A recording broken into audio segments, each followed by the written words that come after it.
दोस्तों, ये ट्रेन के सफ़र का दूसरा भाग है। अगर आपने पहला भाग नहीं देखा तो प्लीज़ पहला भाग भी देख लीजिए। उसका लिंक मैंने डिस्क्रिप्शन में दे दिया है और अगर आप चाहें तो चैनल पर भी जाकर सुन सकते हैं। अब आगे। बूढ़ा ताऊ और कविता कहीं कमरे में लेटे हुए थे। अब क्या करेंगे? बूढ़े ताऊ ने कविता से कहा। करेंगे क्या? चलो स्टेशन। बैग में तो कुछ मिला नहीं। उसने पुलिस बुला ली होगी तो? ताऊ ने कहा। अब जाना तो पड़ेगा ही ना, सुनीता को भी तो लाना ही है, कविता ने जवाब दिया। उन्होंने अपने कपड़े पहने और स्टेशन के लिए निकल पड़े। उधर अमित के चेहरे की हवाइयाँ उड़ रही थीं। ये क्या कह रही हो तुम? सच कह रही हूँ, किसी को नहीं बताना प्लीज़, सुनीता ने भोलेपन से कहा। फिर तुम उनके पास कैसे आ गईं? अमित का धैर्य अब जवाब दे गया था। ये लोग मुझे खरीद कर लाए हैं दिल्ली से। सुनीता अमित पर कुछ ज़्यादा ही विश्वास कर बैठी थी। 1 लाख रुपये में? तो तुम दिल्ली की हो? अमित को उसकी बातों पर विश्वास नहीं हो रहा था। नहीं, मैं वेस्ट बंगाल की हूँ। सुनीता ने उसकी जानकारी और बढ़ाई। वहाँ से दिल्ली कैसे आईं? अमित की उत्सुकता और बढ़ती जा रही थी। राजकुमार भैया लाए थे। घर वालों ने भेज दिया था तुम्हारे? हाँ, वो गांव से और भी लड़कियां लाता है। क्या काम करवाता है वो? मुझे क्या पता, कहा तो यही था कि कोठियों में काम करवाएंगे, बर्तन सफाई वगैरह। फिर घर वालों ने उस पर विश्वास कैसे कर लिया? सुनीता ने कहा। वो सभी लड़कियों के घर वालों को 1000 रुपये महीने के भेजता है। अमित बोला। पर उसने तो तुम्हें बेच दिया है, अब वो रुपए कब देगा? सुनीता, वो 1000 रुपये महीना देंगे, मैंने उनकी बात सुनी थी। 1 लाख रुपए के अलावा। अमित, तो तुम्हें सच में नहीं पता ये तुम्हारा लोग क्या करेंगे? सुनीता, नहीं मालूम। तुम्हारे साथ किसी ने कभी ऐसा वैसा किया है क्या? अमित ने पूछा। सुनीता, कैसा वैसा? अमित, हे भगवान, जैसे मैंने किया था ट्रेन में। सुनीता ने कहा। हाँ। अमित ने पूछा, किसने? सुनीता ने कहा, तुमने। और फिर गुस्से से बोली, उस काले कलूटे ने। अमित उसकी मासूमियत पर हंस पड़ा। अमित, तू इनको बापू और भाभी जी क्यों कह रही थी? सुनीता, इन्होंने ही समझाया था। तभी वो बूढ़ा और कविता उन दोनों के सामने आते हुए दिखाई दिए। सुनीता, उनको मत बताना कुछ भी, उन्होंने कहा है। किसी को भी बताया तो जान से मार देंगे। बूढ़े ने जब सुनीता को नए कपड़ों में देखा तो वो शक से अमित की ओर देखने लगा। सुनीता, बापू, मेरे कपड़े गंदे हो गए थे, इन्होंने दिलवा दिए, इनके पास बहुत पैसा है। बापू, धन्यवाद बेटा, हम तो गरीब आदमी हैं। कविता इस तरह से अमित को देखने लगी जैसे वो भी अमित से ड्रेस खरीदना चाहती हो। अमित, अब क्या करें? किसी होटल में रेस्ट करें रात तक। बूढ़ा, देख लो बेटा, अगर पैसे हो तो। अमित, पैसे की चिंता मत करो ताऊ जी, पैसा बहुत है मेरे पास। बूढ़ा इस तरह से अमित को देखने लगा जैसे पूछना चाहता हो, कहाँ है पैसा? और वो एक होटल में चले गए। उन्होंने 2 कमरे रात तक के लिए लिए, एक अकेले अमित के लिए और दूसरा उस घर परिवार के लिए। थोड़ी ही देर में बूढ़ा उन दोनों को समझाकर अमित के पास आ गया। बेटा, मैं ज़रा इधर लेट लूँ, मुझे नींद नहीं आ रही है।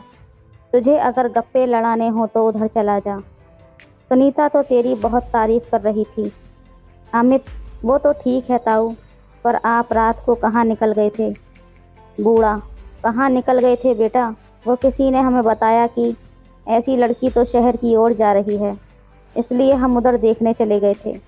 अमित उठा और दूसरे कमरे में चला गया। योजना के मुताबिक कविता दरवाज़ा खुला छोड़े शीशे के सामने खड़ी थी और कुछ पहनने का नाटक कर रही थी। अमित के आते ही उसने एकदम चौंकाने का नाटक किया। वो घुटनों के बल बैठ गई जैसे अपने आप को ढकने का नाटक कर रही हो। सुनीता बाथरूम में थी, उसके बाद में आना था, अगर कविता असर न जमा पाए तो। कविता ने शर्माने की एक्टिंग शुरू कर दी। अमित, माफ़ कीजिए भाभी। कविता, नहीं, तुम्हारी गलती नहीं है, मैं दरवाज़ा बंद करना भूल गई थी। कविता को डर था वो कहीं वापस न चला जाए। वो अपने शरीर की झलक अमित को दिखाती रही। फिर अमित को कहाँ जाना था। उसने छोटे कद की भाभी को उठा लिया। कविता, कहीं बापू ना आ जाए। अमित ने उसकी बातों पर कोई ध्यान न दिया। उसको बेड पर लिटा दिया सीधा। दरवाज़ा तो बंद कर दो। अमित ने दरवाज़ा बंद करते हुए पूछा।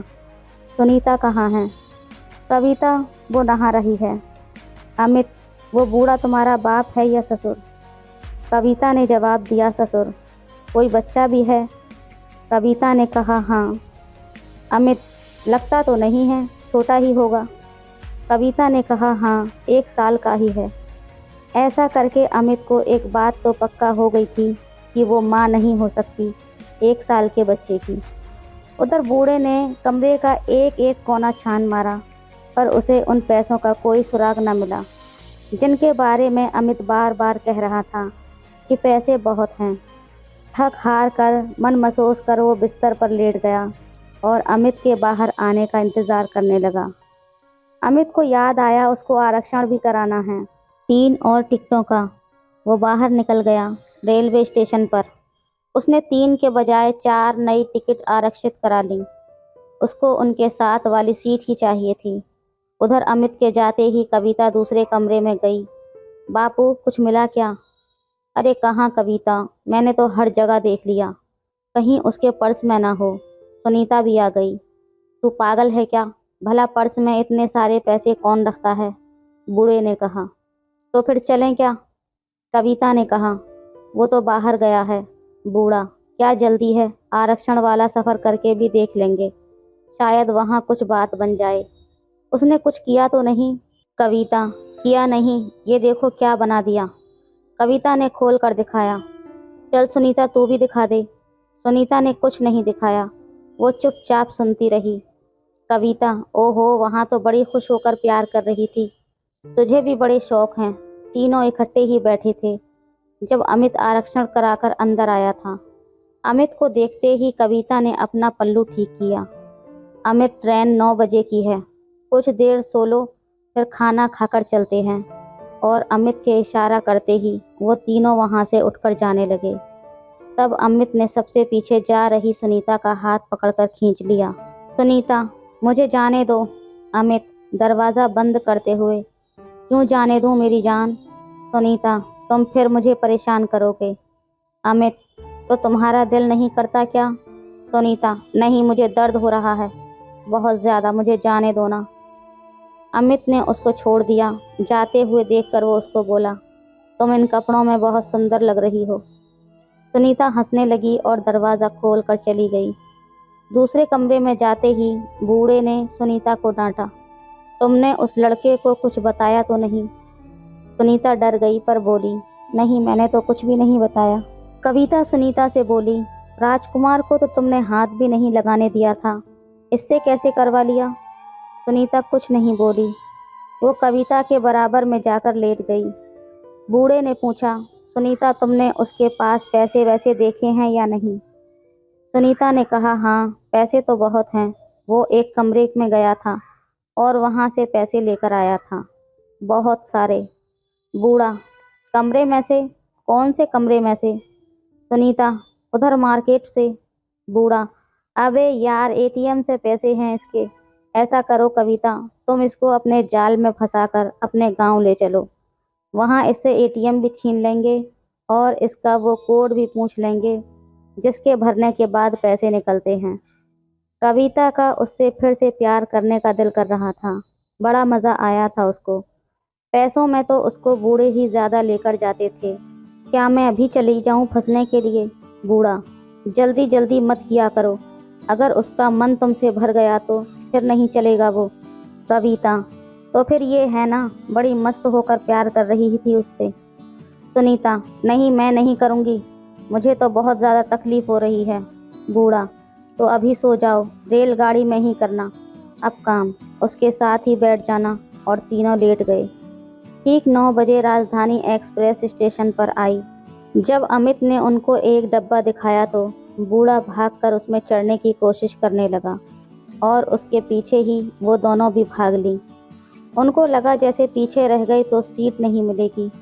तभी बूढ़ा खड़ा होकर हंसने लगा। अरे आरक्षण में भी कोई भाग कर चढ़ता है क्या? यहाँ तो सीट मिलनी ही मिलनी है, चाहे सबसे बाद में चढ़ो। अमित हंसने लगा। चारों लोग ट्रेन में चढ़ गए। अमित अपनी सीट देखकर ऊपर जा बैठा तो पीछे पीछे ही वो भी उसी बर्थ पर चढ़ गया। अमित, क्या हो गया ताऊ? उसकी सीट पर जाओ ना नीचे। ताऊ, ये अपनी सीट नहीं है क्या? अमित उनकी बात समझ गया। ताऊ, सबकी अलग अलग सीट है, ये चारों सीटें अपनी ही हैं। ताऊ, अच्छा बेटा, मैं तो आरक्षण में कभी बैठा ही नहीं हूँ, गलती हो गई। ये कहकर ताऊ नीचे उतर गया। सुनीता भी और कविता सामने वाली बर्थ पर ऊपर जा बैठी। बूढ़ा अमित के ठीक नीचे था और सुनीता नीचे के सामने वाली सीट पर। उनको इस तरह करते हुए देखकर एक नकचिड़ी लड़की बोली, कभी बैठे नहीं हो क्या ट्रेन में? ये कहकर वो हंसने लगी। बड़ी घमंडी सी मालूम होती थी और बड़े घर की भी थी। अमित ने उस पर गौर किया। 22-23 साल की गोरी सी लड़की थी। कोई अमित को सिर्फ उसका चेहरा दिख गया था। वो लेटी हुई थी। उसकी बात सुनकर कविता तुनक कर लड़ाई के मूड में आ गई। तुमको क्या है, हम जहाँ चाहें वहाँ बैठेंगे, चारों सीटें हमारी हैं, बड़ी आई है। इस बात पर उस लड़की को भी गुस्सा आ गया। Hey stupid villager, just be in limit, don't try to mess with me. Kavita, अरे क्या बक बक कर रही है तू? तेरी माँ होगी स्टूपिड। कविता को बस स्टूपिड ही समझ में आया था और उसको पता था ये एक गाली होती है। अमित ने लड़ाई बढ़ता हुआ देखकर खुद ही सॉरी बोल दिया। I am sorry miss Sheetal, my name is Amit. Amit को लगा बड़ी तीखी है साली, पर उसने कविता को शांत कर दिया।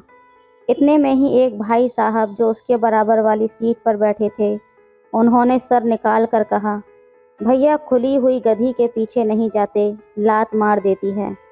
उस पर शीतल को उसकी कहावत समझ नहीं आई, पर अमित उसकी बात सुनकर ज़ोर ज़ोर से हंसने लगा। उससे शीतल की समझ में आ गया कि उसने उसी को गधी कहा है और वो उसी से उलझ पड़ी। How dare you! पर उस आदमी की हिम्मत गजब की थी।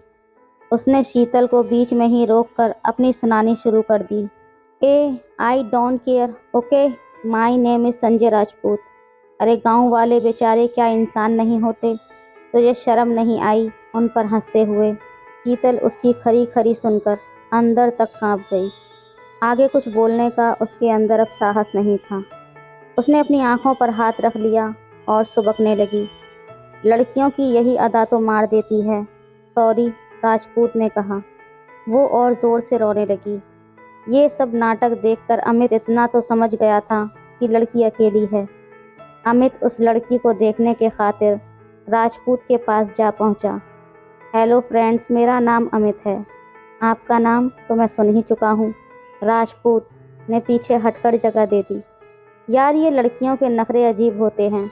अभी खुद बीच में कूदी थी और मैं बोला तो अब रोने लगी। कोई समझाओ यार इसको। मैंने कहा सॉरी शीतल। उसने कहकर शीतल के माथे पर रखा हुआ हाथ पकड़ लिया। Don't touch me. शीतल ने अपना हाथ झटक दिया। राजपूत का पारा फिर से गर्म हो गया। अब देख लो, पहले तो इसके कपड़े देखो, कुछ भी छुप नहीं रहा, फिर कहती है गलत हो गया। राजपूत की इस बात पर अमित ने मुश्किल से अपनी हंसी को रोका था। अमित ने शीतल को देखा। उसने घुटनों से भी ऊपर का स्कर्ट पहना हुआ था, जो उसके सीधे लेट कर घुटने मोड़ने की वजह से और भी सब कुछ दिखाई दे रहा था। राजपूत के ड्रेस पर कमेंट करने के बाद उसने अपनी टांगों को सीधा कर लिया था। छोड़ो यार, अमित ने बात को टालने की कोशिश करते हुए कहा। अरे भाई, मैंने इसका अभी तक पकड़ा ही क्या है, हाथ छोड़कर। सोचा था लड़की साथ वाली सीट पर होने से रात अच्छी गुजरेगी, पर सारा मूड ही खराब हो गया। ऐसी गाली सुनकर भी वो कुछ न बोली। क्या पता अपनी गलती का एहसास हो गया हो। और सुनाओ दोस्त, अमित ने राजपूत से कहा। क्या सुनाऊं यार, अपने को तो ऑफिस से टाइम ही नहीं मिलता। मुंबई जा रहा हूँ किसी काम से। टाइम तो नहीं था, पर दीपक के बुलाने पर आना ही पड़ा। कुछ देर रुककर बोला, दीपक मेरे दोस्त का नाम है। अमित ने सोचा यूं तो ये रात यूं ही निकल जाएगी। अच्छा भाई राजपूत, गुड नाइट। काहे की गुड नाइट यार, इतनी गर्म लड़की साथ है, नींद क्या खाक आएगी, राजपूत ने शीतल को सुनाकर कहा। अमित वापस आ गया। कविता उसी का इंतजार कर रही थी बैठी हुई। अमित ने देखा बूढ़ा लेटा हुआ था, आंखें बंद किए। उसने कविता को अपने पास आने का इशारा किया।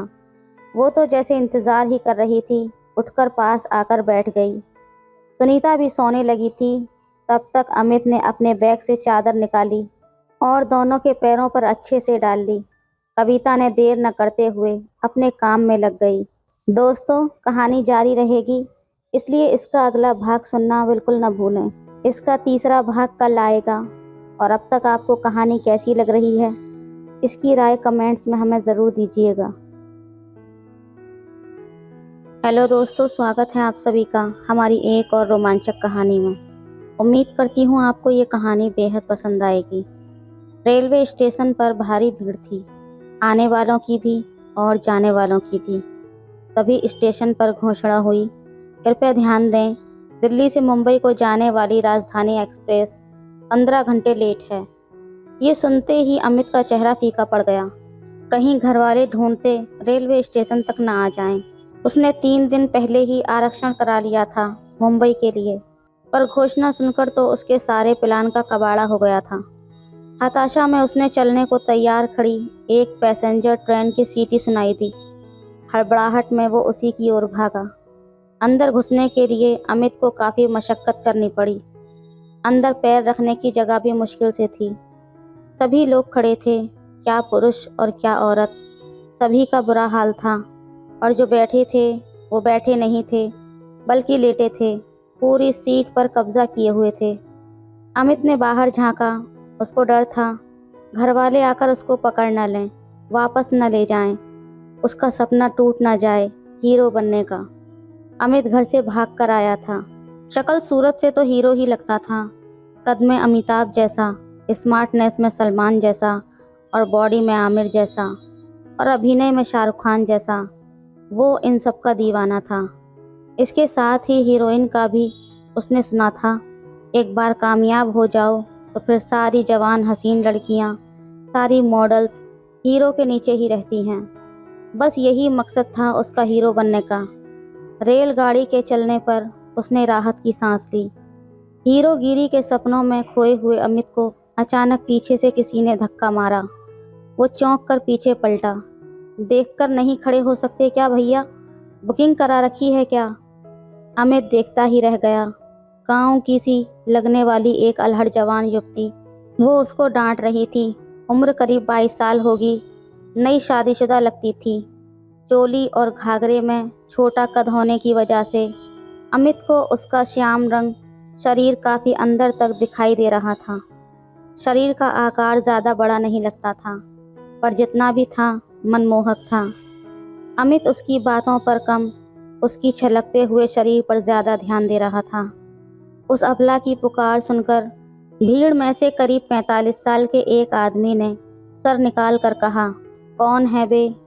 पर जब अमित के डीन डौल को देखा तो उसका सुर ही बदल गया। भाई, कोई मर्जी से थोड़े ही किसी के ऊपर आता है, या तो कोई मर्जी से बुलाए या फिर मजबूरी हो, जैसे कि अब है।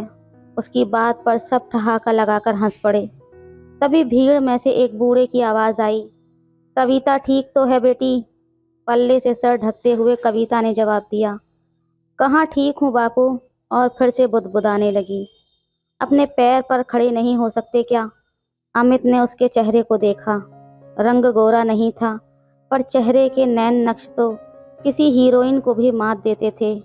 गोल चेहरा, पतली छोटी सी नाक और कमल की पंखुड़ियों जैसे होंठ। अमित बार बार कनखियों से उसको देखता रहा। तभी कविता ने आवाज़ लगाई, सुनीता ठीक है क्या बापू? वहाँ जगह ना हो तो यहाँ भेज दो, यहाँ थोड़ी सी जगह बन गई है। और सुनीता वहीं पर आ गई। कविता ने अपने और अमित के बीच सुनीता को खड़ा कर लिया। सुनीता का गदराया हुआ शरीर अमित से चिपका हुआ था। ये तो कविता ने सोने पर सुहागा कर दिया था।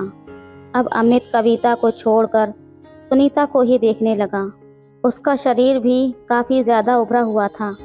एक मैली सी शलवार कमीज़ डाल रखी थी। उसका कद भी करीब 5 फुट 2 इंच होगा।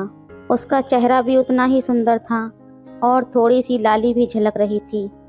कुल मिलाकर अमित को टाइम पास का मस्त साधन मिल गया था। सुनीता कुंवारी लगती थी, उम्र से भी और शरीर से भी। अमित रह रहकर अनजान बनते हुए उसका स्पर्श करने लगा, और शायद उसको एहसास नहीं हो रहा था, या फिर क्या पता उसको भी आनंद आ रहा हो।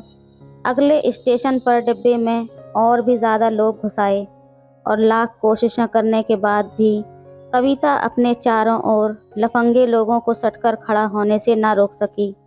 उसका अब दम सा घुटने लगा था। एक आदमी ने तो शायद उसके पीछे से ही उल्टी सीधी हरकतें शुरू कर दी थी। वो उछल पड़ी। क्या कर रहे हो, दिखता नहीं है क्या? ए मैडम, ज़्यादा बकवास क्यों करती है? ज़्यादा ठंडा हवा खाने का इतना ही शौक है तो अपनी गाड़ी में बैठ कर आती। आदमी भड़क कर बोला, और ऐसे ही खड़ा रहा। कविता एकदम दुबक सी गई। वो तो बस अमित जैसों पर ही डांट मार सकती थी। कविता को मुस्टंडे लोगों की भीड़ में अमित ही थोड़ा शरीफ लगा। वो सुनीता और अमित के साथ चिपक कर खड़ी हो गई, जैसे कहना चाहती हो, तुम ही सही हो, इनसे तो भगवान ही बचाए। अमित भी जैसे उनके चिपकने का मतलब समझ गया। उसने पलटकर अपना मुंह उनकी ओर कर लिया था और अपनी लंबी मजबूत बाजू उनके चारों ओर बैरियर की तरह लगा दी। कविता ने अमित को देखा। अमित थोड़ी हिचक के साथ बोला, जी उधर से दबाव पड़ रहा है, आपको परेशानी ना हो इसलिए अपने हाथ बर्थ सीट से लगा लें। कविता जैसे उसका मतलब समझी ही ना हो। उसने अमित से बोलना बंद करते ही अपनी नज़रें हटा लीं। अब अमित उसके शरीर को अंदर तक और सुनीता को बाहर से देखने का आनंद ले रहा था। कविता ने अब कोशिश भी नहीं की उनको अमित की नज़रों से बचाने की। कहाँ जा रहे हो? कविता ने लोगों से उसको बचाने के लिए जैसे धन्यवाद देने की खातिर पूछ लिया। मुंबई। अमित उसकी बदली आवाज़ पर काफ़ी हैरान था। और तुम? भैया जी, हम भी मुंबई ही जा रहे हैं, पर लगता नहीं कि पहुंच पाएंगे मुंबई तक। कविता अब मीठी आवाज़ में बात कर रही थी। क्यों? अमित ने बात बढ़ाई। अब इतनी भीड़ में क्या भरोसा? मैंने कहा तो है बापू से कि जयपुर से तत्काल करा लो, पर वो बुढ़ाऊ माने तब ना। भाभी, बापू को ऐसे क्यों बोलती हो? सुनीता की आवाज़ उसके चिकने शरीर पर जैसे ही मीठी थी। अमित ने एक बार फिर कविता को अंदर तक देखा। अमित ने मन ही मन एक योजना बना ली। अब वो इनके साथ ज़्यादा से ज़्यादा रहना चाहता था। मैं आपके बापू से बात करूं क्या? मेरे पास आरक्षण के 4 टिकट हैं। मेरे और दोस्त भी आने वाले थे, पर अब वो नहीं आ पाए। मैं भी जयपुर से उसी में जाऊंगा। कल रात को करीब 10 बजे वो जयपुर पहुंचेगी। तुम चाहो तो मुझे साधारण किराया दे देना आगे का। अमित को डर था कि किराया ना मांगने पर कहीं वो और कुछ ना समझ बैठें। बापू ज़रा इधर को आना, कविता ने जैसे गुस्से में आवाज़ लगाई। अरे मुश्किल से तो यहाँ दोनों पैर टिकाए हैं, अब इस जगह को भी खोदूं क्या? बूढ़े ने सर निकाल कर कहा। उधर सुनीता के साथ अमित का स्पर्श बार बार हो रहा था। कसमसाकर सुनीता खामोश खड़ी रही। अब उसकी हालत खराब होने लगी थी। अब एड़ियों पर कब तक खड़ी रहती बेचारी सुनीता। अमित पीछे से ही अपनी गलत हरकतों से सुनीता को परेशान कर रहा था। वो जैसे ही नीचे झुकी, सुनीता की आवाज़ निकल गई। क्या हुआ सुनीता? कविता ने उसको देखकर पूछा। कुछ नहीं भाभी, तुम बापू से कहो ना, आरक्षण वाला टिकट लेने के लिए भैया से। अमित को भैया कहना बिल्कुल अच्छा नहीं लगा। बापू, कविता चिल्लाई। बापू ने अपना मुंह इस तरफ निकाला। एक बार अमित को घूरा इस तरह खड़े होने के लिए, और फिर भीड़ देखकर समझ गया कि अमित तो उनको उल्टा बचा ही रहा है। क्या है बेटी? कविता ने घूंघट निकाल लिया था। इनके पास आरक्षण की टिकट है जयपुर से आगे के लिए, इनके काम की नहीं है। ये कह रहे हैं सामान्य किराया लेकर दे देंगे। उसके बापू ने अमित को ऊपर से नीचे देखा, संतुष्ट होकर बोला, अरे ये तो बड़ा उपकार होगा भैया हम गरीबों पर, किराया सामान्य का ही लोगे ना? अमित ने खुश होकर कहा, ताऊ जी मेरे किस काम की हैं, मुझे तो जो मिल जाएगा फ़ायदे का ही सौदा होगा। ये कहते हुए वो दुआ कर रहा था कि ताऊ को पता न लगे कि टिकट वापस भी हो जाती हैं। ठीक है भैया, जयपुर उतर जाएंगे, बड़ी मेहरबानी कहकर भीड़ में उसका मुंह गायब हो गया। अमित का ध्यान सुनीता पर गया। वो धीरे धीरे भीड़ आगे पीछे हो रही थी। उसको अच्छा लग रहा था। कुछ देर ऐसे ही होते रहने के बाद उसकी आंखें बंद हो गईं और उसने कविता को जोर से पकड़ लिया।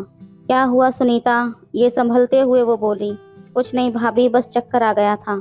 अब तक अमित समझ चुका था कि सुनीता मुफ्त में ही आनंद ले गई। जैसे एक बार अमित के मन में आई कि टॉयलेट में जाकर खुद को शांत कर आए, पर उसके बाद ये खास जगह खोने का डर था। अचानक किसी ने लाइट के आगे कुछ लटका दिया, जिससे आसपास अंधेरा सा हो गया। इस बार अमित से रहा न गया। कुछ तो रोशनी कम होने का फायदा, कुछ ये विश्वास कि सुनीता मज़े ले रही है। अमित ने महसूस किया उसकी आंखों में गुस्सा नहीं था, अलबत्ता थोड़ा डर ज़रूर था। भाभी का और दूसरी सवारियों का कहीं वो देख न लें। जैसे जैसे रात गहराती जा रही थी, यात्री खड़े खड़े ही ऊँघने लगे थे। अमित ने देखा कि कविता भी ऊँघ रही है, खड़ी खड़ी। अमित ने भी किसी सज्जन पुरुष की तरह उसकी गर्दन के साथ अपना हाथ सटा दिया। कविता ने एक बार अमित को देखा और फिर आंखें बंद कर लीं। अब अमित और खुलकर खतरा उठा सकता था। अमित को अब सुनीता का डर नहीं था। ऐसा करते हुए अमित खुद के दिमाग की दाद दे रहा था। सुनीता ने कुछ देर ये तरीका समझा और फिर आगे का काम खुद संभाल लिया। अमित निहाल हो गया था, पर यात्रा अभी बहुत बाकी थी। उसने पहली बार अमित की तरफ देखा और मुस्कुरा दी। अचानक अमित को धक्का मुक्का लगा और वो हड़बड़ाकर पीछे हो गया। अमित ने देखा उसकी जगह करीब 45-46 साल के एक काले कलूटे आदमी ने ले ली थी। अमित उसको उठाकर फेंकने ही वाला था कि उस आदमी ने धीरे से सुनीता के कान में बोला, चुप करके खड़ी रहना। मैंने तुझे इस लंबू के साथ बड़ा आनंद लेते हुए देखा है। ज़्यादा हिली तो सबको बता दूंगा। सुनीता डर गई। उसने अमित की तरफ देखा। अमित पंगा लेना नहीं चाहता था और दूर हटकर खड़ा हो गया। उस आदमी का जायज़ा अलग था। सुनीता पूरा जोर लगाकर पीछे हट गई, कहीं भाभी न जाग जाएं। सुनीता का बुरा हाल था। सुनीता विरोध नहीं कर सकती थी। उसने अपना मुंह फेरे खड़े हुए अमित की तरफ देखा। सुनीता को अच्छा तो बहुत लग रहा था, पर अमित जैसे सुंदर छोकरे के हाथ लगने के बाद उस कबाड़ की छेड़छाड़ अब बुरी लग रही थी। लगता था जैसे सभी लोग उन्हीं को देख रहे हैं। सुनीता की आंखें शर्म से झुक गईं, पर वो कुछ न बोल पाई। कहते हैं ज़बरदस्ती में खुशी ज़्यादा होती है। इसको सुनीता का सौभाग्य कहें या कालू का दुर्भाग्य। गनीमत हुई कि जयपुर स्टेशन आ गया, वरना कई और भेड़िए इंतज़ार में खड़े थे अपनी अपनी बारी के लिए। जयपुर रेलवे स्टेशन पर वो सब ट्रेन से उतर गए। सुनीता का अब बुरा हाल था। वो जानबूझकर पीछे रह जाती थी ताकि किसी को उसके कपड़ों पर गंदगी ना दिखाई दे। अमित बोला, ताऊ जी कुछ खा पी लें बाहर चलकर। ताऊ पता नहीं किस किस्म का आदमी था। बोला, भाई जाकर तुम खाओ, हम तो अपना खाना साथ लेकर आए हैं। कविता ने उसको दुत्कारा, आप भी ना बापू, जब हम खाएंगे तो ये नहीं खा सकता क्या हमारे साथ? ताऊ बोला, बेटी मैंने तो इसलिए कह दिया था, कहीं इसको हमारा खाना अच्छा ना लगे। शहर का लड़का है ना। हे राम, पैर दुखने लगे हैं। अमित, इसलिए तो कहता हूँ ताऊ जी, किसी होटल में चलते हैं, खा भी लेंगे और सुस्ता भी लेंगे। ताऊ, बेटा कहता तो ठीक है, पर उसके लिए पैसे। अमित, पैसों की चिंता मत करो ताऊ जी, मेरे पास हैं। अमित के एटीएम में लाखों रुपए थे। ताऊ, फिर तो चलो बेटा, होटल का ही खा लेते हैं। होटल में बैठते ही तीनों के होश उड़ गए। देखा तो सुनीता साथ नहीं थी।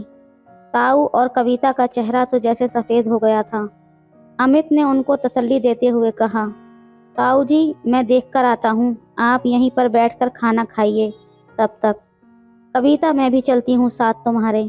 ताऊ जी, नहीं कविता, मैं अकेला यहाँ क्या करूँगा, तुम यहीं बैठी रहो। जा बेटा जल्दी जा, और उसी रास्ते से देखते जाना जिससे हम आए थे। मेरे तो पैरों में जान नहीं है, नहीं तो मैं भी तुम्हारे साथ जाता। अमित उसको ढूंढने निकल गया। अमित के मन में कई तरह की बातें आ रही थीं। कहीं पीछे से उसको किसी ने अगवा न कर लिया हो, कहीं वो कालू आदमी वो स्टेशन के अंदर घुसा ही था कि पीछे से आवाज़ आई, भैया। अमित को आवाज़ सुनी हुई लगी तो वो पलटकर देखने लगा। सुनीता स्टेशन के प्रवेश द्वार पर सहमी हुई सी खड़ी थी। अमित जैसे भाग कर गया। पागल हो क्या? यहाँ क्या कर रही हो? चलो जल्दी। सुनीता अब शांत थी। मैं क्या करती भैया, तुम ही गायब हो गए अचानक। ए सुन, ये मुझे भैया भैया मत बोल। क्यों? क्योंकि ट्रेन में मैंने, और ट्रेन का वाक़या याद आते ही अमित के दिमाग में एक प्लान बन गया। मेरा नाम अमित है समझी, और मुझे तू नाम से ही बुलाएगी। चल जल्दी चल। अमित ये कहकर आगे बढ़ गया और सुनीता उसके पीछे पीछे चलती रही। अमित उसको शहर की ओर ना ले जाकर स्टेशन से बाहर निकलते ही रेल की पटरी के साथ साथ एक सड़क पर चलने लगा। आगे अंधेरा था, वहाँ काम बन सकता था। यहाँ कहाँ ले जा रहे हो अमित? सुनीता अंधेरा सा देखकर चिंतित हो गई। तो चुपचाप मेरे पीछे आ जा, नहीं तो कोई उस कालू जैसा तुम्हारी, समझ गई ना? अमित ने उसको ट्रेन की बातें याद दिलाकर तैयार करने की कोशिश की। तुमने मुझे बचाया क्यों नहीं? इतने तगड़े होकर भी डर गए, सुनीता ने शिकायती लहजे में कहा। अच्छा, तुझे याद नहीं वो क्या बोल रहा था? सबको बता देता। सुनीता चुप हो गई। अमित बोला, और तुम खो कैसे गई थी? साथ साथ नहीं चल सकती थी? सुनीता को अपनी शलवार याद आ गई। वो मैं, ये कहते कहते वो चुप हो गई। क्या? अमित ने बात पूरी करने को कहा। उसने मेरे कपड़े गंदे कर दिए थे। मैं झुककर उनको साफ करने लगी। उठकर देखा तो तुम सब लोग गायब थे। अमित ने उसकी कपड़ों को देखने की कोशिश की, पर अंधेरा इतना गहरा था कि सफ़ेद सी शलवार भी उसको दिखाई नहीं दे रही थी। अमित ने देखा पटरी के साथ में एक खाली डिब्बा खड़ा है, साइड वाले अतिरिक्त पटरी पर। अमित कांटों से होता हुआ उस रेलगाड़ी के डिब्बे की ओर जाने लगा। ये तुम कहाँ जा रहे हो अमित? आना है तो आ जाओ, वरना भाड़ में जाओ। ज़्यादा सवाल मत करो। वो चुपचाप चलती गई। उसके पास कोई और रास्ता नहीं था। अमित इधर उधर देखकर डब्बे के अंदर चला गया। सुनीता ना चढ़ी, वो खतरे को भांप चुकी थी। प्लीज़ मुझे मेरे बापू के पास ले चलो। वो डरकर रोने लगी। उसकी सुबकियाँ अंधेरे में साफ साफ सुनाई दे रही थीं। देखो सुनीता, डरो मत। मैं वही करूँगा बस जो मैंने ट्रेन में किया था। फिर तुम्हें बापू के पास ले जाऊँगा। अगर तुम नहीं करोगी तो मैं यहीं से भाग जाऊँगा। फिर कोई तुम्हें उठा कर ले जाएगा और मार्केट में बेच देगा। फिर करती रहना सारी उम्र। अमित ने उसको डराने की कोशिश की और उसकी ये तरकीब काम आ गई। सुनीता को सारी उम्र मेहनत से एक बार की मेहनत करवाने में ज़्यादा फ़ायदा नज़र आया। वो डब्बे के अंदर चली गई। डब्बे में चढ़ते ही अमित ने उसको लपक लिया। सुनीता को अच्छा नहीं लग रहा था। वो तो बस अपने बापू के पास जाना चाहती थी। अब जल्दी कर लो ना, ये क्या कर रहे हो? ज़्यादा मत बोल। अब तूने अगर किसी भी बात को ना कहा तो मैं तभी भाग जाऊंगा, यहीं छोड़कर, समझी? अमित की धमकी काम कर गई। अब वो बिल्कुल चुप हो गई। सुनीता बेचारी करती भी तो क्या करती, फिर से चुप हो गई। अमित ने पैंट में से मोबाइल निकाला और उसको चालू करके उससे रोशनी कर ली। अमित ने देखा सुनीता बहुत ज़्यादा डर से कांप रही थी और उसके गाल गीले हो चुके थे।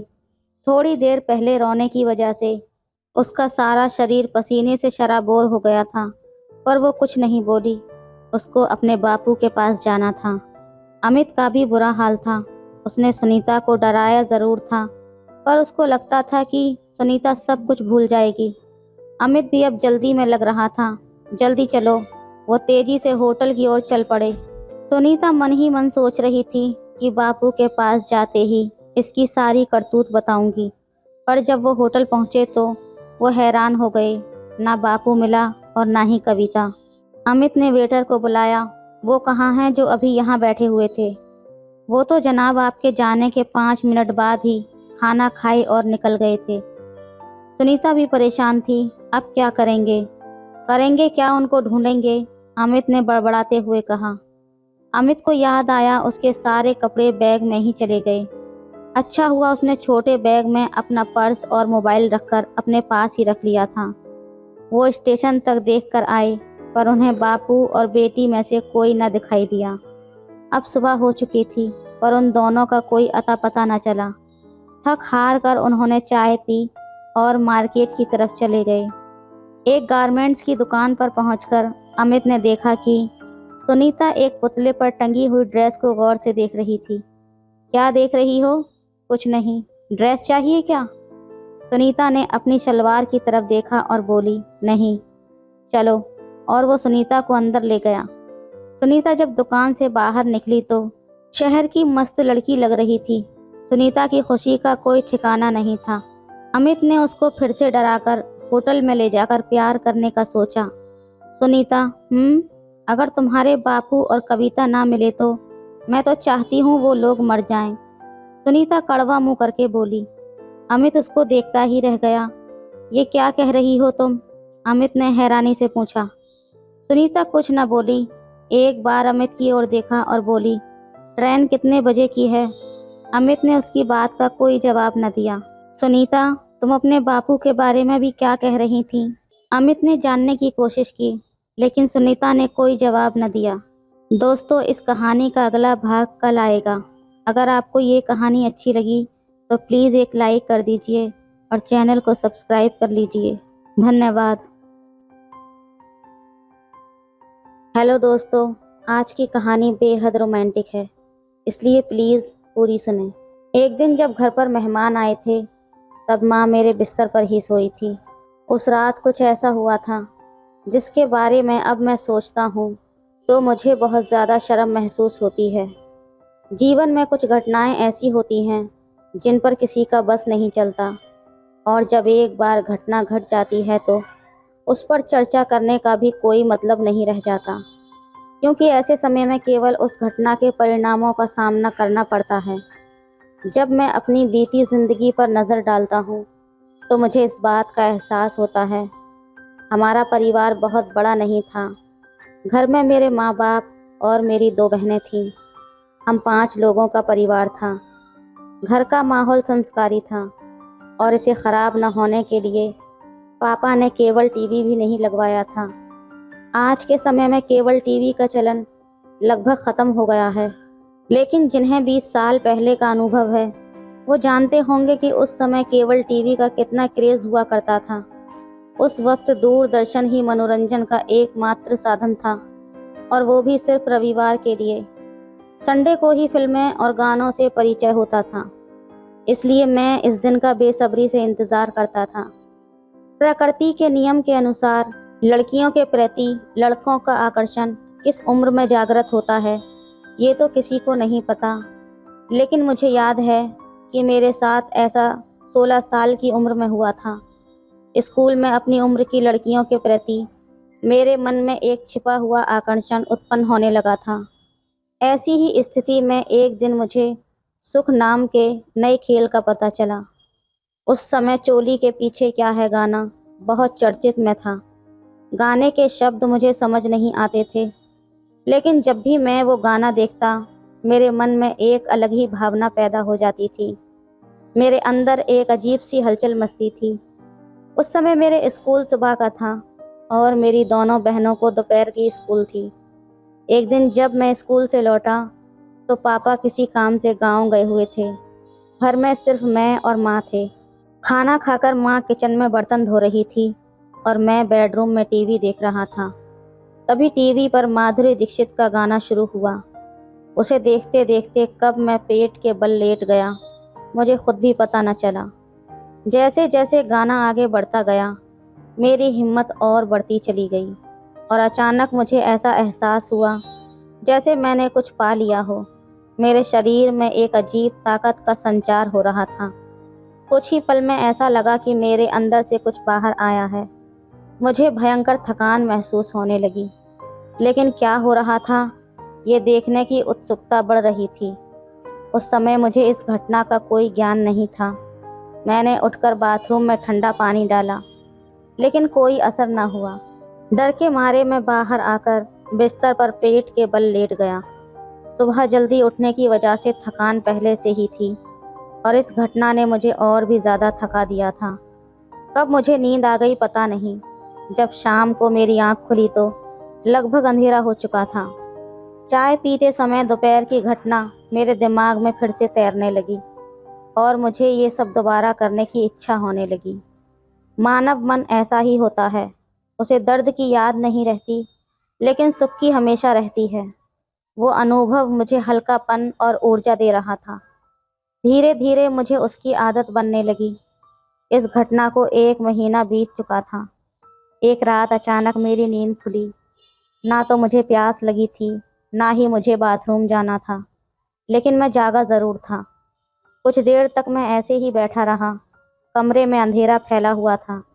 तभी मुझे स्पष्ट आवाज़ें सुनाई देने लगीं। ऐसा लगा जैसे कोई बात कर रहा हो। तब मैं थोड़ा घबरा गया। फिर ध्यान से सुनने पर मुझे 2 आवाज़ें सुनाई दीं, जिससे मेरी उत्सुकता बढ़ गई। अंधेरे में बिना कोई हरकत किए मैं आंखें फाड़ कर इधर उधर देखने लगा, लेकिन मुझे कुछ साफ नज़र नहीं आया। धीरे धीरे वे आवाज़ें बंद हो गईं। मैं कुछ देर और जागा रहा, लेकिन फिर कुछ नहीं हुआ। अगर ये कोई कहानी होती तो बच्चे ने अपने माता पिता से ज़रूर पूछा होता कि पापा, आप मम्मी से क्या कह रहे थे। लेकिन असल ज़िंदगी में बच्चे ऐसा कोई सवाल नहीं पूछते। इसके बाद मैंने 4-5 रातों तक जागकर पता लगाने की कोशिश की, लेकिन कुछ हासिल ना हुआ। फिर वार्षिक परीक्षाएं ख़त्म हो गईं और मेरी गर्मी की छुट्टियां शुरू हो गईं। गर्मियों में मैं दिल्ली में हर साल पानी की कमी का सामना करना पड़ता था। ये कोई आजकल की समस्या नहीं है। हर साल की तरह पानी की किल्लत की शिकायत शुरू हो गई। हमारी सोसाइटी का चौकीदार भी अपने आप में एक नमूना था। हमेशा शराब के नशे में धुत रहता। हमारी सोसाइटी 5 बिल्डिंग्स से बनकर बनी हुई थी। पांचों बिल्डिंग्स को पानी की सप्लाई देने के लिए एक मुख्य पानी की टंकी बीच में बनी हुई थी। मुख्य टंकी में पानी भरने के बाद पांचों बिल्डिंग में पानी ऊपर चढ़ाने का काम उसी व्यक्ति का था। लेकिन चौकीदार साहब हमेशा नशे में रहते थे, इसलिए उन्हें इसका ध्यान नहीं रहता। वो पांचों बिल्डिंग्स की पानी की मोटर चला तो देता, और जब पानी की टंकियां भरकर ओवरफ्लो करने लगती, तब भी मोटर बंद करना भूल जाता। हर बार किसी को उसकी झोंपड़ी में जाकर गालियां देकर उसे बाहर निकालना पड़ता और मोटर बंद करवानी पड़ती। ये रोज़ का ही तमाशा था। उस चौकीदार की हाल ही में अभी शादी हुई थी। नई शादी के कारण उसने कुछ समय के लिए शराब पीना बंद कर दिया था। एक दिन दोपहर में हम कुछ दोस्त सोसाइटी के छोटे से मैदान में क्रिकेट खेल रहे थे। खेल मज़ेदार हो रहा था। तभी कोई चौकीदार को गालियां देता हुआ आया। वो सोसाइटी का सबसे झगड़ालू व्यक्ति था। उसने हमें देखा और आदेश दिया कि चौकीदार को बुलाकर लाओ। बाकी तो किसी के जाने की हिम्मत न हुई, तो मुझे ही जाना पड़ा। जब मैं चौकीदार की झोंपड़ी के पास पहुंचा, तो दरवाज़ा अंदर से बंद था, लेकिन कुंडी या ताला नहीं लगा था। मैंने दरवाजे को धक्का दिया और जो कुछ देखा वो मैंने पहले कभी नहीं देखा था। चौकीदार और उसकी पत्नी दोनों मुझे एकटक देख रहे थे। तभी उन्हें होश आया। उसकी पत्नी जल्दी से अपने कपड़े ठीक करने लगी। चौकीदार कुछ कहने ही वाला था कि मैंने उसे बुलाने का संदेश दिया और फिर बिना पीछा देखे वहाँ से भाग गया। घर आकर मैं काफ़ी देर तक समझ नहीं पाया कि मैंने क्या देखा और क्यों डर गया। शाम तक मैं थोड़ा सामान्य हुआ, लेकिन दोपहर की घटना बार बार याद आने लगी। तब अप्रैल का महीना था। जब घर में सबकी नज़र बचती, तो मैं 1-2 बार आराम करने का बहाना बनाकर अपने आप को शांत करता। लेकिन जैसे ही शांत होता, वो घटना फिर से याद आने लगती। तब मुझे अचानक से एक रात की बात याद आ गई, जिसने मेरे दिमाग को झकझोर के रख दिया था। उस दिन रात को माँ पापा क्या कर रहे थे, अब इसका अंदाज़ा मुझे हो गया था। तब से मैं अनजाने में अपनी पत्नी की जगह अपनी माँ को देखने लगा। वो भी उस समय ऐसी ही रही होगी। ये ख्याल बार बार दिमाग में आने लगा। मैं माँ की तरफ देखने लगा। ख़ास तौर पर मैं उस समय बहुत ज़्यादा नासमझ था। मैं बस उसके करीब रहने की कोशिश करता। गांव में हमारे दादा की थोड़ी सी ज़मीन थी, जिसकी देखभाल चाचा करते थे और पिता आर्थिक मदद कर देते थे। छुट्टी मिलने पर वो गांव जाकर एक छोटी सी मुलाकात करके आ जाते। एक बार जब वो गांव गए हुए थे, तो रात को मुझे नींद नहीं आ रही थी। काफ़ी देर तक जागते रहने के बाद थोड़ी सी झपकी लगी और फिर अचानक से नींद खुल गई। हम सब खाट पर ही सोते थे। 2 चारपाइयों को जोड़कर 5 लोगों को आराम से जगह मिल जाती थी। मैं हमेशा से दीवार की साइड सोता था। मेरे पास कभी छोटी बहन तो कभी बड़ी बहन सोती थी। उसके बाद माँ और सबसे आखिर में पापा सोते थे।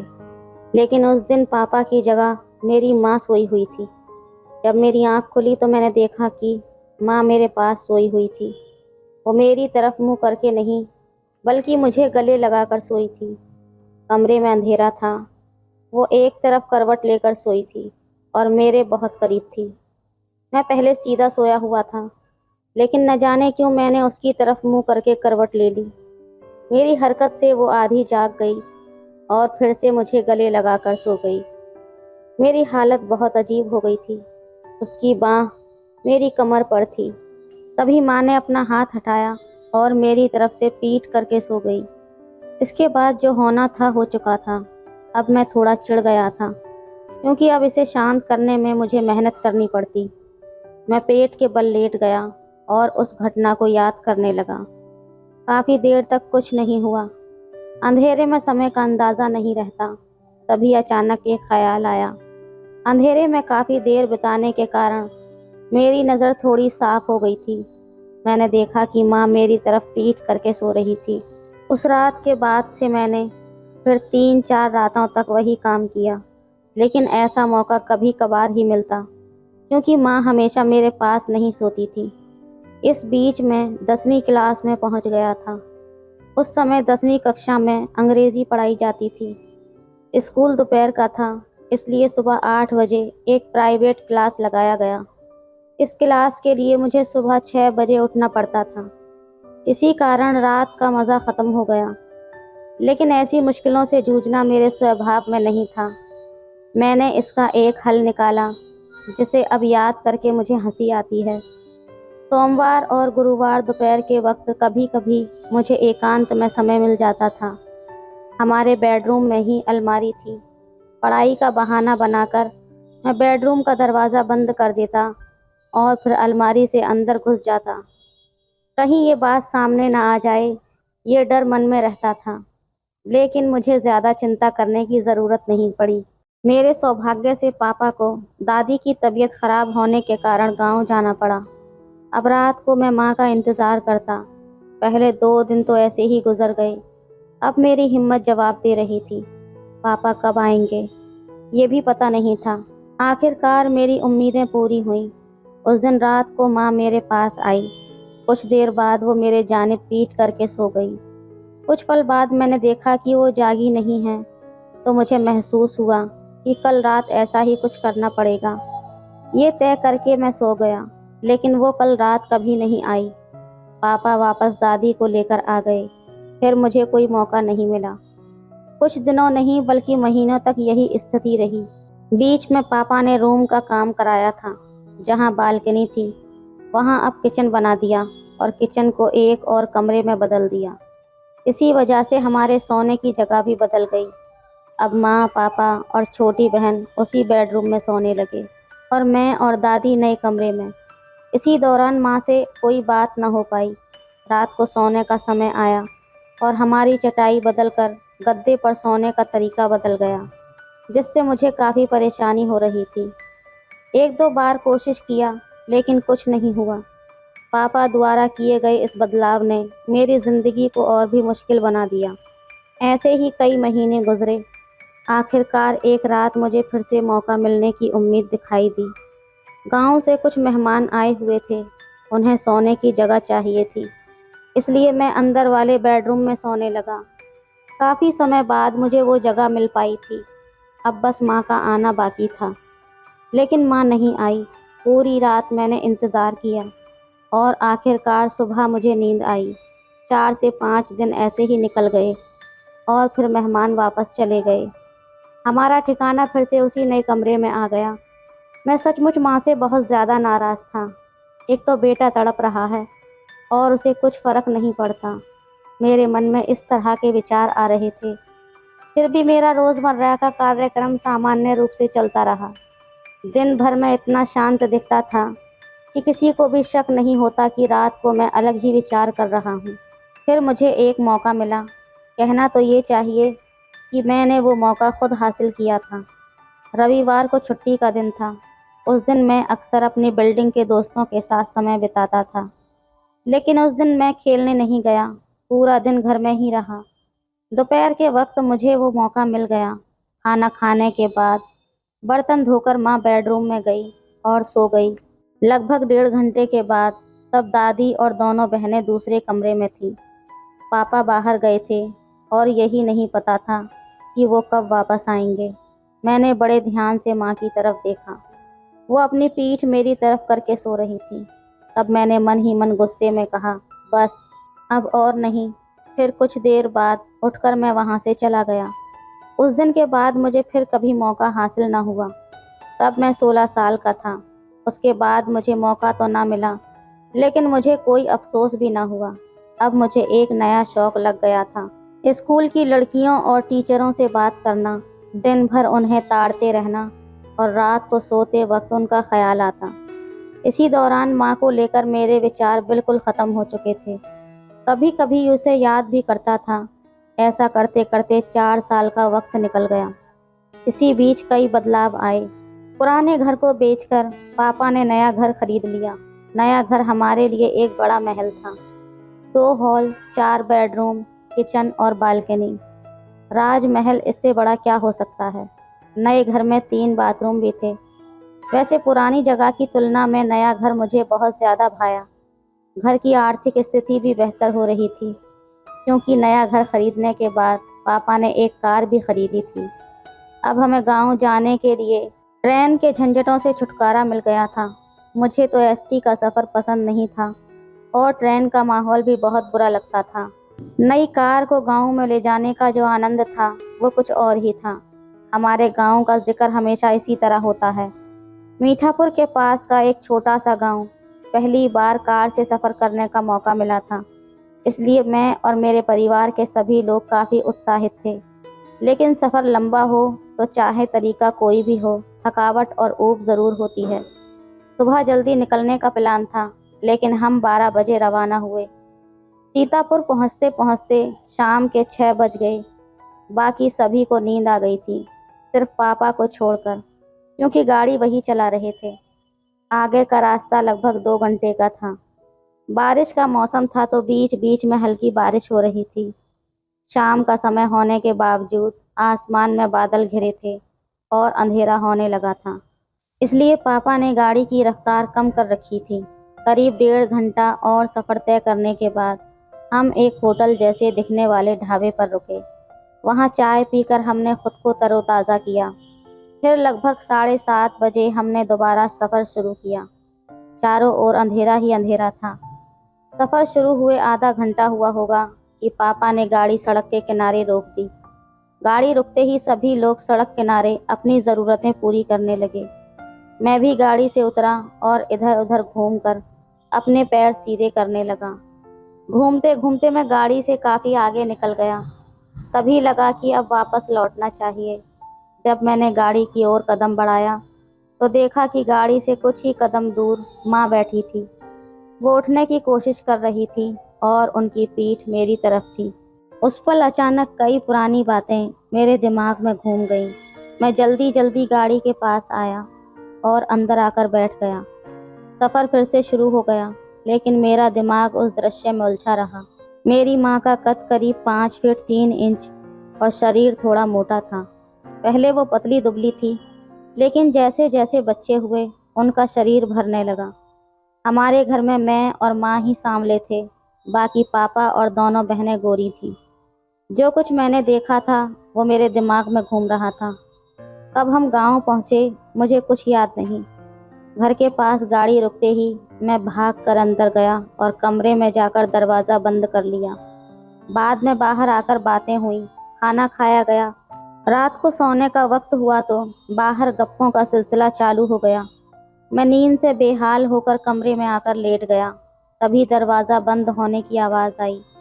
मैंने देखा कि माँ अंदर आई थी। मैं आधे खुली हुई आंखों से उन्हें देख रहा था। उन्होंने दरवाज़ा बंद किया और कपड़े बदलने लगी। शायद उन्हें लगा कि मैं सो रहा हूँ। मैं अपनी चादर ठीक करते हुए थोड़ा हिला तो माँ ने पूछा, अभी जागा है क्या? तब मैं उठकर बैठ गया। वो मेरी ओर मुंह करके खड़ी थी। वो कहने लगी, इतना लंबा सफ़र करके आए हैं, गाड़ी में बैठे बैठे कमर दुखने लगी है, और ये लोग हैं कि बातें ही ख़त्म नहीं होती। तुम्हारा बाप भी बैठा है, अपनी बातों में मगन। उनकी बातें मुझे बेमतलब लग रही थी और मैं बस हाँ हाँ कर रहा था। कुछ देर बाद बाहर के लोग भी अंदर आ गए। फिर लाइट बंद करके सब लोग सो गए। सुबह तक सब कुछ सामान्य था। तब पापा का फ़ोन आया। उन्होंने बताया कि नाना जी की तबीयत खराब है। उन्होंने गाड़ी के साथ ड्राइवर भी भेजा था। मैं और माँ जल्दी जल्दी तैयार हुए। ड्राइवर गाड़ी लेकर पहुंचा। मैंने आगे की सीट पर बैठकर माँ को पीछे बैठने दिया। ड्राइवर उम्र में 40 साल से ऊपर का था। वो कद में लंबा था और कमज़ोर काया का था। सफ़र के दौरान मैंने देखा कि वो बार बार गाड़ी के शीशे को माँ की तरफ घुमा रहा था। तब मुझे ये बात खटक गई, लेकिन फ़िलहाल चुप रहना ही ठीक लगा। रास्ते में एक होटल पर हम खाना खाने के लिए रुके। तब मैं और माँ एक ही टेबल पर बैठे थे। हम दोनों आमने सामने बैठे थे। खाना ख़त्म होते ही हम गाड़ी में बैठने के लिए निकल पड़े। ड्राइवर साहब होटल में आराम से खाना खाने का आनंद ले रहे थे। गाड़ी होटल से काफ़ी दूर अंधेरे में खड़ी थी। वैसे भी ये बारिश का मौसम था। होटल से कदम बाहर रखते ही अचानक बारिश शुरू हो गई। होटल के बाहर बेवजह घूमने वाले लोग बारिश से बचने के लिए होटल के दरवाजे पर आकर खड़े हो गए। होटल का प्रवेश द्वार ही कितना बड़ा होगा, और उस पर 3 लग्जरी बसों की यात्रा भीड़ में शामिल हो गए। बाहर खड़ी बसों के यात्री, जिन्हें डर था कि बस छूट न जाए, बिना बारिश की परवाह किए भागे जा रहे थे। और इसका नतीजा ये हुआ, होटल के गेट पर भारी भीड़ जमा हो गई। कोई बाहर निकलने की कोशिश कर रहा था तो कोई वहीं खड़े होने की। इस भीड़ को देखकर माँ मेरे पास आकर खड़ी हो गई। मैं दरवाजे के एक कोने में खड़ा था, जिससे मुझे थोड़ी राहत मिली, लेकिन वो राहत भी ज़्यादा देर नहीं टिकी। पीछे से लोग मुझे भी धक्का मुक्का करने लगे। माँ के सामने कुछ लोग खड़े थे, और अगर माँ को धक्का लग जाता तो वो उनके ऊपर गिर जाती। वैसे भी मेरे और माँ के बीच कुछ ही कदमों का फासला था। फिर अचानक धक्का मुक्की होने की वजह से वो भी ख़त्म हो गया। आज तक जो मुझे कभी महसूस न हुआ था, वो अचानक से मेरे साथ हो गया। मुझे नहीं पता कि माँ को इसका एहसास था या नहीं। कुछ पलों में भीड़ छट गई और बारिश भी कम हो गई। माँ ने कहा, यहाँ रुकने का कोई मतलब नहीं है, चलो गाड़ी तक चलते हैं। मैंने सिर हिला दिया और हम गाड़ी की ओर बढ़ गए। मैं माँ के पीछे पीछे चल रहा था। कब गाड़ी तक पहुँच गए पता न चला। गाड़ी में बैठते ही ड्राइवर भी आ गया और हमारा सफ़र आगे बढ़ गया। आगे का सफ़र थोड़ा उबाऊ था। न जाने क्यों मेरे मन में ये ख्याल आने लगा कि अगर ड्राइवर हमारे साथ न होता तो क्या होता। लेकिन फिर मैंने इस ख्याल को झटक दिया, क्योंकि गाड़ी चलाने का काम तो उसी के हाथ में था। कुछ समय बाद हम बसंतपुर पहुँचे। तब शहर के बस स्टेशन के पास ड्राइवर ने गाड़ी रोक दी। मैंने ड्राइवर से पूछा, क्या हुआ? वो कहने लगा, कुछ नहीं, मैंने सिर्फ बसंतपुर तक आने का सोचा था। मैं अब यहीं उतर रहा हूँ, आगे का आप देख लीजिए। इतना कहकर ड्राइवर गाड़ी से उतर गया और तेज़ी से चलता हुआ गायब हो गया। मैं वहीं गाड़ी में बैठा सोच रहा था कि अब क्या किया जाए। तभी दरवाज़ा खुलने की आवाज़ आई। मैंने पीछे मुड़कर देखा तो माँ गाड़ी से बाहर निकलकर मेरे पास आकर खड़ी हो गई। मैंने दरवाज़ा खोला और नीचे उतरा। अब क्या करें? माँ ने पूछा। तब उनके चेहरे और आवाज़ में डर साफ दिखाई दे रहा था। रात का 1 बज चुका था। ऐसे समय पर हम दोनों बिल्कुल अकेले थे। मैंने माँ को देखा और कहा, डरने की ज़रूरत नहीं है, मैं हूँ ना। मैंने कहा, मैं गाड़ी चलाता हूँ, और गाड़ी के पास जाकर ड्राइविंग सीट पर बैठ गया। दरवाज़ा खोलकर अंदर बैठा तो देखा कि माँ भी गाड़ी में बैठ चुकी थी। अब हमें सिर्फ 1 घंटे का सफ़र करना था। हम शहर से बाहर निकल गए थे। सड़क खराब होने के कारण मुझे गाड़ी धीरे धीरे चलानी पड़ रही थी। रास्ते पर अब कोई वाहन नहीं था। बारिश के मौसम के कारण चांदनी भी नहीं थी। साथ थी तो सिर्फ ठंडी हवा और झींगरों की आवाज़ें। माँ का गांव अब करीब आ गया था। गांव की रोशनी दिखने लगी थी। सड़क के बाईं ओर बल्ब की हल्की रोशनी दिखाई दे रही थी। गांव के पास आते ही मैंने गाड़ी सड़क के किनारे रोकी और नीचे उतर गया। मुझे पता नहीं था कि मेरे मन में क्या चल रहा है, लेकिन मैंने कोई फैसला ज़रूर किया था। घर इतना पास होने के बावजूद मैंने गाड़ी थोड़ा इधर ही रोक दी। ये देखकर माँ थोड़ी हैरान हो गई। उसने पूछा, क्या हुआ, तूने गाड़ी यहाँ क्यों रोकी? मैंने कुछ नहीं कहा और गाड़ी के पीछे चला गया। इधर उधर देखा तो कोई नज़र न आया। मैं गाड़ी के चारों तरफ घूम कर वापस आ रहा था। तब माँ भी नीचे उतर गई थी। मैं गाड़ी के पीछे कितनी देर तक खड़ा रहा पता नहीं। माँ को लगा शायद कि मैं हल्का होने के लिए गाड़ी रोका हूँ। जब मैंने उसकी ओर देखा तो वो गाड़ी के पास ही बैठी हुई थी। थोड़ी देर बाद वो उठने ही वाली थी। उस पल मैंने उन्हें देखा और महसूस किया कि मेरे अंदर जो जज्बात थे उन्हें मैंने कभी पूरी तरह समझा ही नहीं। जब मैंने उन्हें देखा तो मैं करीब जाने की हिम्मत कर बैठा। माँ ने मेरी तरफ गुस्से से देखा और कहा, क्या कर रहे हो? मैंने कुछ कहने की कोशिश की, लेकिन वो समझ गई। उन्होंने मुझे एक ज़ोरदार थप्पड़ मारा और गाड़ी में जाकर बैठ गई। मैं कुछ देर वहीं पर खड़ा रहा। माँ गाड़ी में बैठकर रो रही थी और बीच बीच में मुझे गालियाँ भी दे रही थी। कुछ समय बाद मैं गाड़ी में बैठा। कुछ बोले बिना ही गाड़ी चालू की और हम अपनी मंजिल पर पहुंच गए। माँ का मायके का घर बहुत बड़ा था, इसलिए सोने में कोई दिक्कत नहीं थी। माँ और मुझे एक अलग कमरा मिला, उसमें एक ही खाट थी। थोड़ी देर बाद माँ कमरे में आई। मैंने पहले ही बाथरूम में जाकर हाथ पैर धो लिए थे। तब मैं खाट पर बैठा था। माँ अंदर आई, दरवाज़ा बंद किया और बाथरूम में चली गई। फिर आकर खाट पर बैठ गई। कुछ देर बाद उसने लाइट बंद कर दी, जिससे कमरे में अंधेरा छा गया। लेकिन उस कमरे के एक कोने में देवता का छोटा सा मंदिर था। उसकी रोशनी से थोड़ा उजाला था। तब माँ मुझसे एक शब्द भी बोले बिना मुझसे दूर होकर सो गई। एकांत और थोड़ी देर पहले की घटना ने मेरी हिम्मत बढ़ा दी थी, लेकिन गाल पर जलन अभी भी ताज़ा थी। मैं भी माँ से दूर होकर सो गया। आधी रात को मेरी नींद खुली। चेहरे पर हवा लग रही थी। मुझे सांस लेने में परेशानी हो रही थी। क्या हो रहा है समझ में नहीं आ रहा था। मैंने आंखें खोली, लेकिन पूरी तरह से होश में आने में थोड़ी देर लग गई। उस समय तक मंदिर की रोशनी मंद हो गई थी। उस मंद रोशनी में मैंने देखा कि माँ नींद में मेरे पास आ गई थी और मुझसे सटकर सोई हुई थी। तब उसकी नज़दीकी से मुझे एक अजीब सा सुकून मिला था। तब मैंने धीरे से अपनी आंखें बंद कर लीं और गहरी सांस ली। फिर कुछ ही पलों में नींद ने मुझे फिर से अपनी आगोश में ले लिया। अगले दिन सुबह जब मैं उठा तो देखा कि माँ मेरे लिए चाय बना रही थी। उसने मुझसे कहा, अब ठीक हो तुम? मैंने मुस्कुराते हुए कहा, हाँ माँ।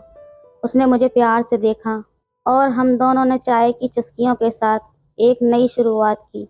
माँ का दिल ऐसा ही होता है, बच्चे लाख बड़े हो जाएं, लेकिन माँ के सामने वो हमेशा बच्चे ही रहते हैं। लेकिन अब मैं जब भी उस घटना के बारे में सोचता हूँ तो मुझे बड़ी शर्मिंदगी महसूस होती है। तो दोस्तों, ये थी आज की कहानी। आपकी क्या राय है इस कहानी पर हमें कमेंट में ज़रूर बताएं। वीडियो अच्छी लगे तो लाइक करें, शेयर करें, सब्सक्राइब करें। धन्यवाद।